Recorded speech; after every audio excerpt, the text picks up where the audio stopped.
Sejam bem-vindos a mais uma leitura diária.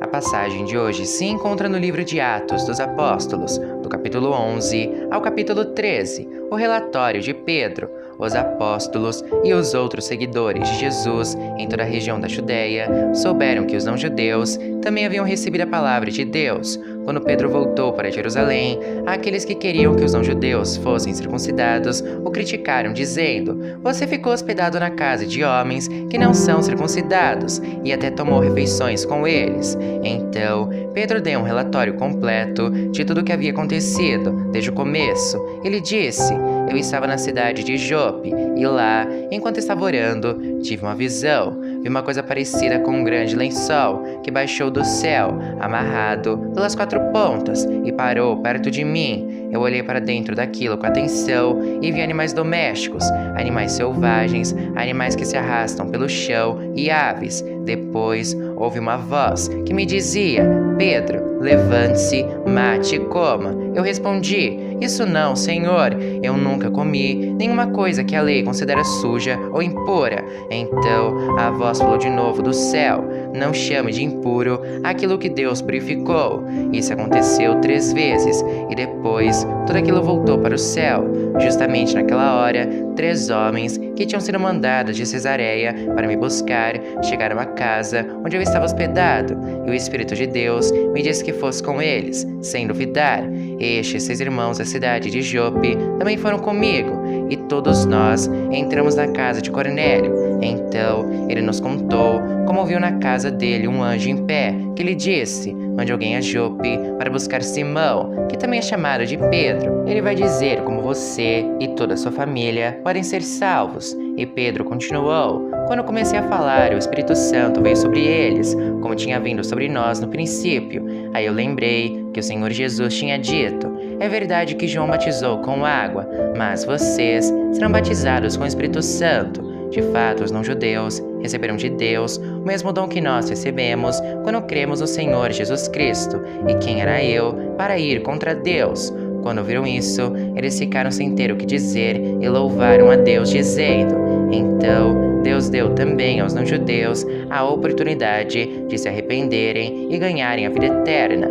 A igreja de Antioquia, os seguidores de Jesus, foram espalhados pela perseguição que havia começado com a morte de Estevão.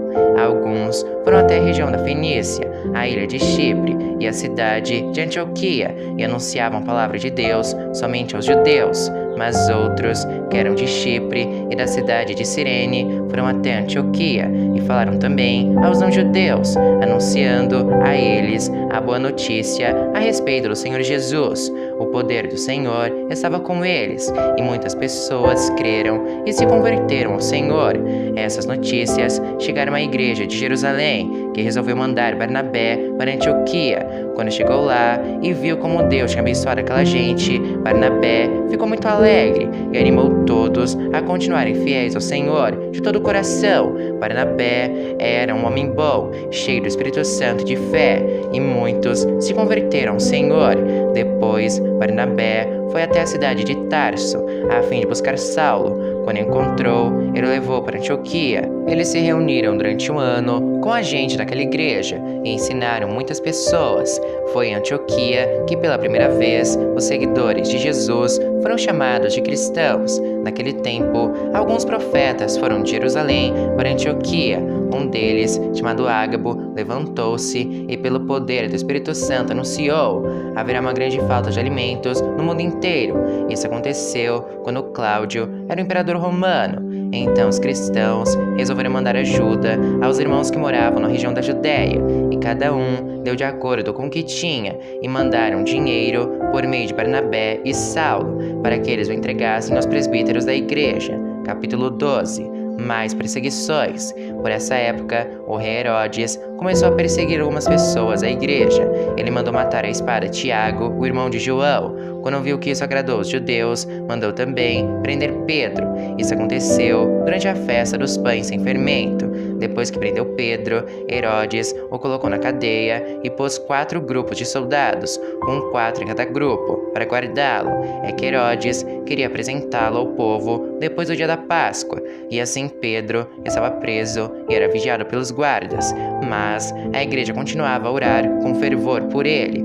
Pedro é libertado. Na noite antes do dia em que Herodes ia apresentá-lo ao povo, Pedro estava dormindo, preso com 2 correntes, entre 2 soldados, e havia guardas de vigia no portão da cadeia. De repente, apareceu um anjo do Senhor e uma luz brilhou dentro da cela. O anjo tocou no ombro de Pedro, acordou e disse: "Levante-se depressa." Então, as correntes caíram das mãos dele. "Aperte o cinto e amarre as sandálias", disse o anjo.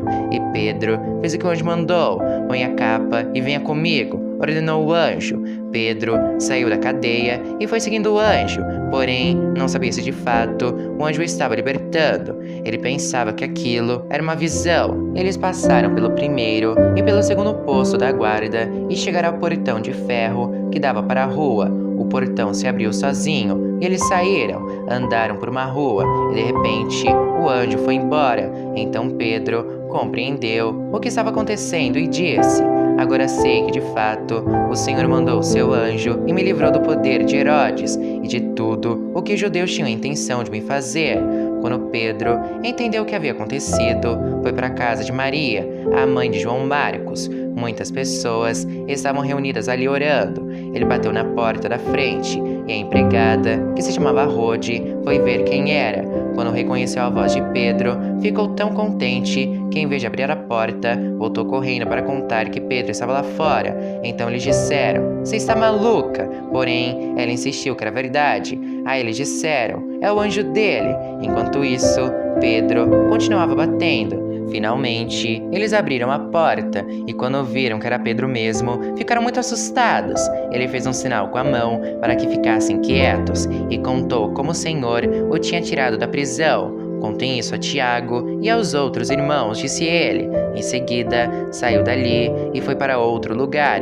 Quando amanheceu, houve uma grande confusão entre os soldados, pois eles não sabiam o que tinha acontecido com Pedro. Herodes mandou que procurassem, mas não o acharam. Então, depois de fazer perguntas aos guardas, mandou matá-los. Depois disso, Herodes saiu da região da Judéia e ficou algum tempo na cidade de Cesareia. A morte de Herodes. O rei Herodes estava com muita raiva dos moradores da cidade de Tiro e de Sidom. Então, eles formaram um grupo e foram falar com Herodes. Primeiro, conseguiram o apoio de Blasto, que era um alto funcionário do palácio. Aí pediram ao rei Herodes que fizesse as pazes com eles, pois os alimentos que a região deles recebia vinham no país do rei. Herodes marcou um dia com eles e nesse dia vestiu sua roupa de rei, sentou-se no trono e começou a fazer um discurso. E o povo gritava: "É um Deus e não um homem que está falando." No mesmo instante, um anjo do Senhor feriu Herodes, pois ele aceitou a honra que só Deus merece. Ele morreu, comido por vermes. Porém, a palavra de Deus era anunciada em toda parte e ia se espalhando. Barnabé e Saulo terminaram seu trabalho e voltaram de Jerusalém, trazendo João Marcos consigo. Capítulo 13.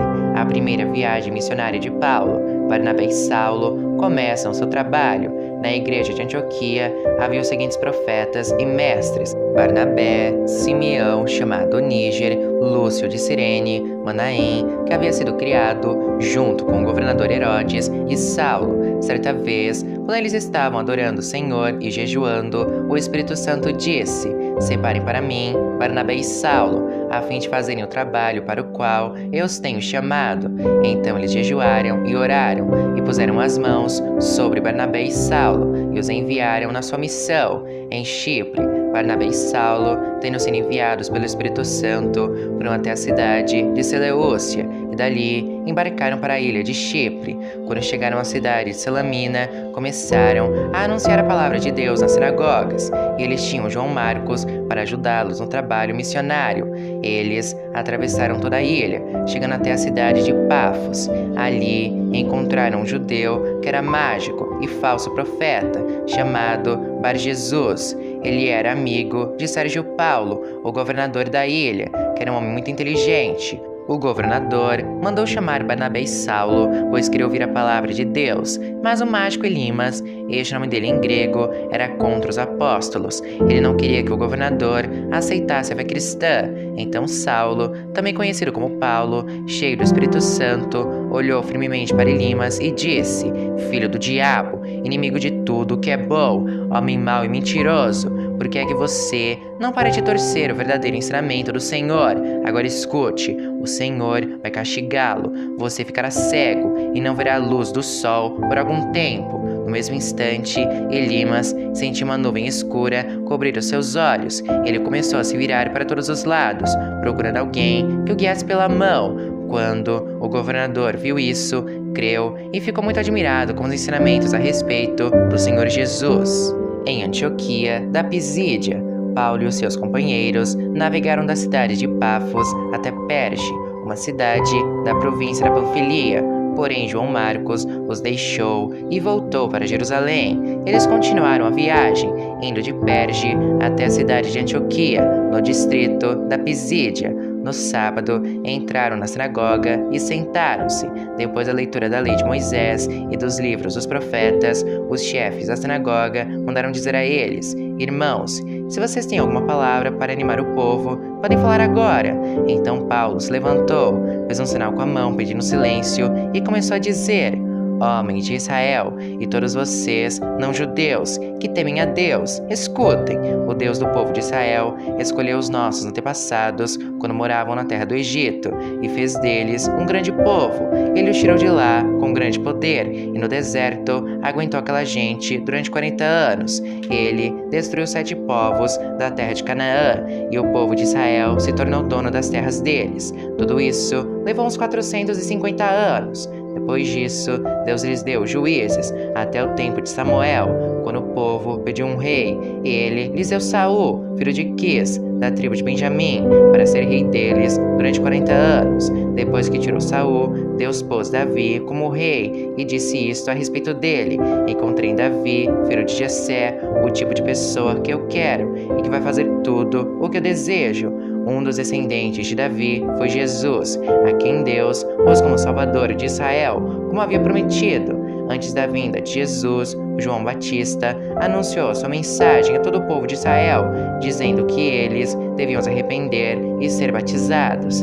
Mas quando João estava terminando a sua missão, disse ao povo: Quem é que vocês pensam que eu sou? Eu não sou aquele que vocês estão esperando, mas escutem, ele vem depois de mim, porém eu não mereço a honra de tirar as sandálias dos pés dele. Paulo continuou: Meus irmãos, descendentes de Abraão, e também vocês, não-judeus, que temem a Deus, escutem. Essa mensagem de salvação foi mandada para todos nós. De fato, os moradores de Jerusalém e os seus líderes não entenderam que Jesus é o Salvador e também não compreenderam as palavras dos livros dos profetas, que são lidos todos os sábados. Mesmo assim, ao condenarem Jesus, eles estavam cumprindo essas profecias, e embora não encontrassem nenhuma razão para condená-lo à morte, pediram a Pilatos que mandasse matá-lo. Depois de fazerem tudo que as Escrituras Sagradas falam a respeito dele, eles o tiraram da cruz e o puseram no túmulo. Mas Deus o ressuscitou, e durante muitos dias ele apareceu às pessoas que o tinham acompanhado da Galileia até Jerusalém. Agora, essas pessoas são testemunhas que falam a respeito de Jesus ao povo de Israel, e nós estamos aqui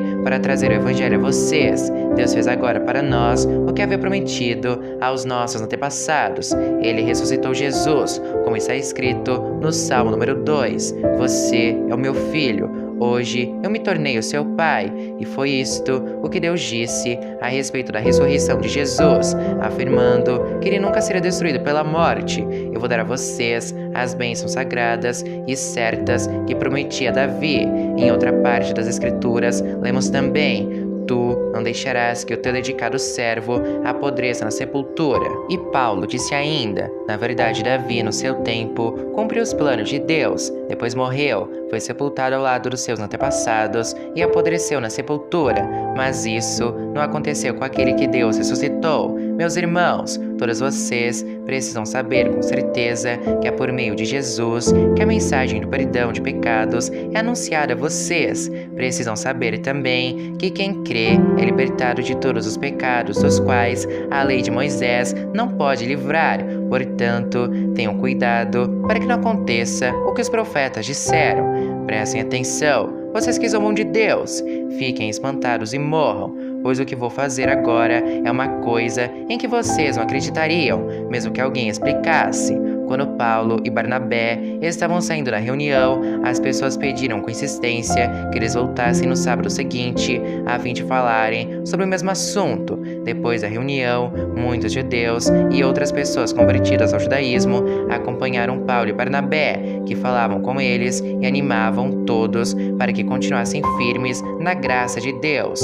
No sábado seguinte, quase todos os moradores da cidade foram ouvir a palavra do Senhor. Quando os judeus viram aquela multidão, ficaram com muita inveja. Então, começaram a dizer o contrário do que Paulo dizia e o insultaram. Porém, Paulo e Barnabé falaram com mais coragem ainda. Eles disseram: era necessário que a palavra de Deus fosse anunciada primeiro a vocês, que são judeus. Mas como vocês não querem aceitá-la e acham que não merecem receber a vida eterna, então agora nós vamos anunciar a palavra aos não-judeus, pois esta é a ordem que o Senhor Deus deu a nós, o seu povo. Eu coloquei você como luz para os outros povos, a fim de que você leve a salvação ao mundo inteiro.